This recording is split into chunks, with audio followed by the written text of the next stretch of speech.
to Sterling Heights Public Library. I'm Brent, and have you ever asked yourself during the summertime, what do I do with leftover corn? Well, today we're going to talk about that a little bit. So, we're going to make a simple corn salad today. Come on down, I'll kind of get started here.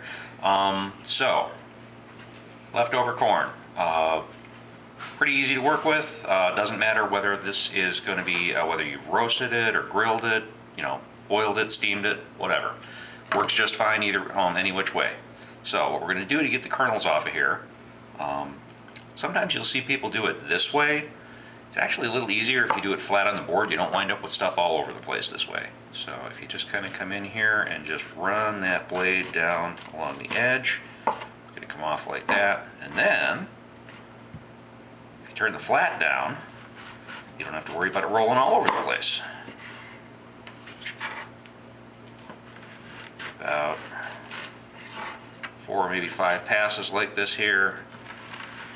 That should get most of the usable corn off of most cobs.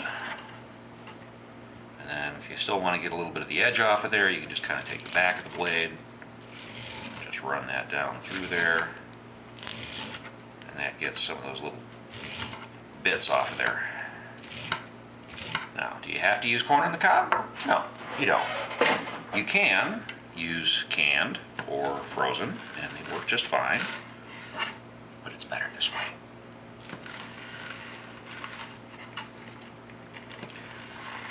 And I'm only going to cut a couple of cobs here right now. I pre-did a little bit earlier, so we're not going to spend a huge amount of time on cutting corn. But about between 4 and 6 ears will do very nicely for this. If you want to make a smaller batch, you just use a couple or 3. So, start that over here in the bowl.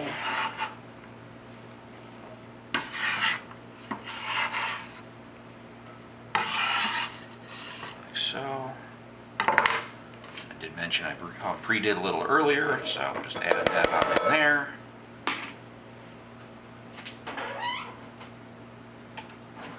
Okay, so jalapeno pepper.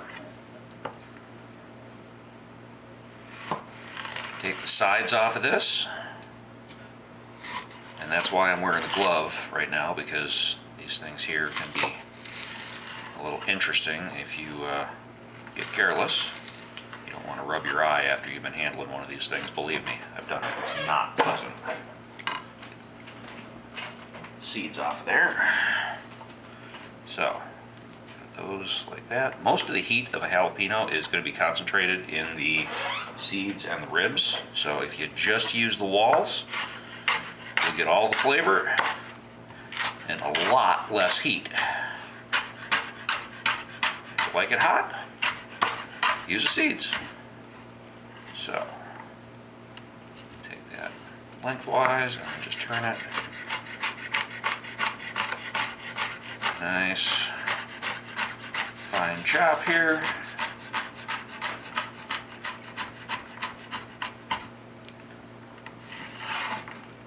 And add that to your bowl.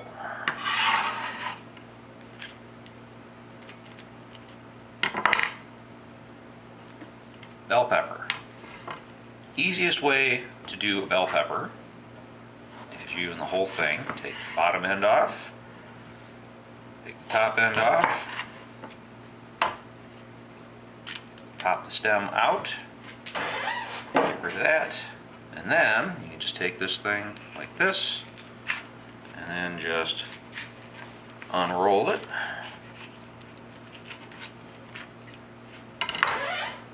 Core is gone, everything else here is usable. Just like that, and just take that. You don't have to use a red bell pepper here,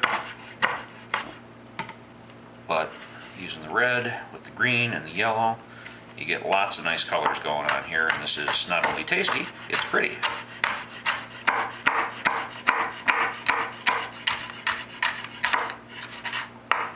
Lots of fresh flavors going on here today.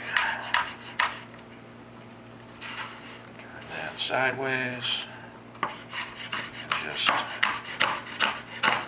have a nice chop.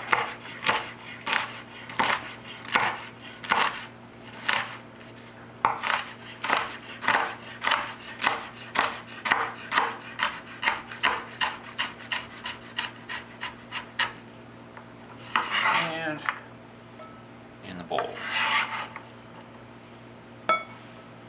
You want to make sure that your bowl is big enough before you start this, because we are going to be doing a little mixing. You use too small a bowl, it gets messy. Okay, so we're going to use a little white onion and a little green onion. We're just going to get a little bit of color contrast there. So I already got a partial cut on this, and did a little chopping on it already. So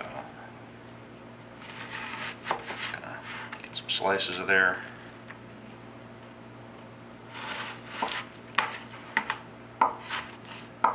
Root end out of there. People talk all the time about different ways to prevent tears from chopping onions, and a lot of those ways work, but one of the best ways, buy sweet onions. You'll have a lot less trouble with them. You'll know sweet onions because they'll be labeled that way in the grocery store.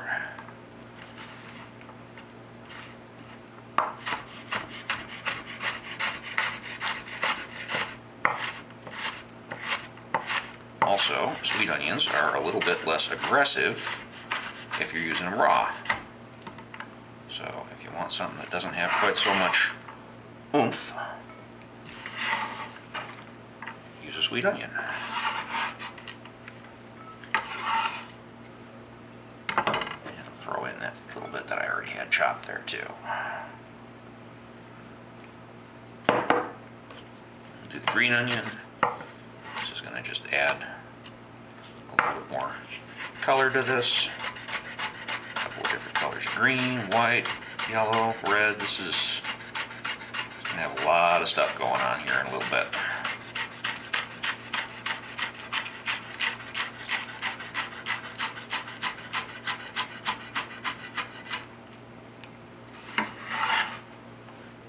Right on in there a little bit. Throw in a little bit of chopped avocado. Now with an avocado, since you're not using the peel, it's not really all that important to get the sticker off of there, because it's not going to wind up in anything. Bell peppers often do have a sticker on them though, so before you chop those, get the sticker off. It helps. You don't ever want to try and pull the sticker off of something that's already been cut. I'm just going to use part of this avocado today. I'm not going to use the whole thing.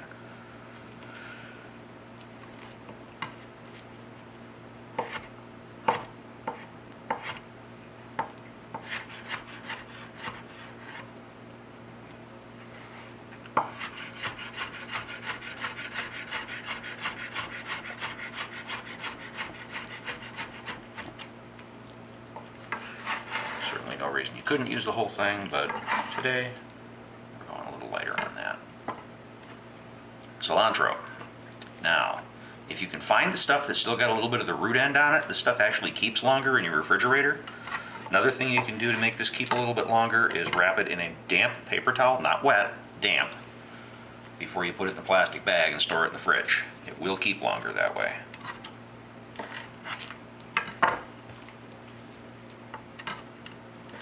If you don't have the root ends, no big deal, not a crisis. Doesn't hurt anything. It just helps a little bit with storage.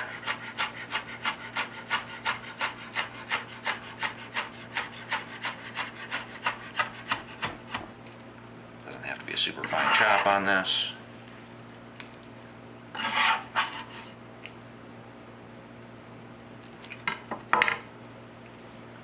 Lime juice.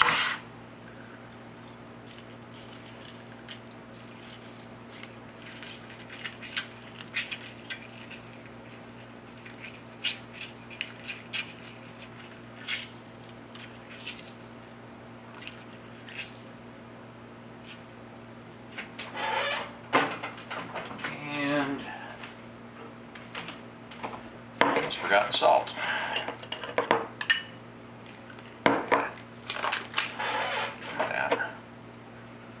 this, we're going to need,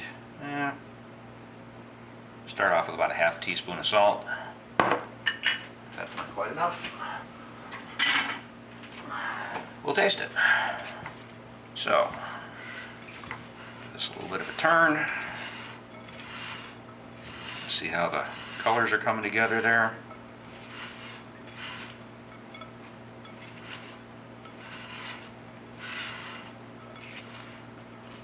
You can add a little olive oil to this if you want to. I've done it both ways. It's good both ways. I'm not putting any in today, but if you do, nice drizzle, maybe a tablespoon or two should do the trick. Taste.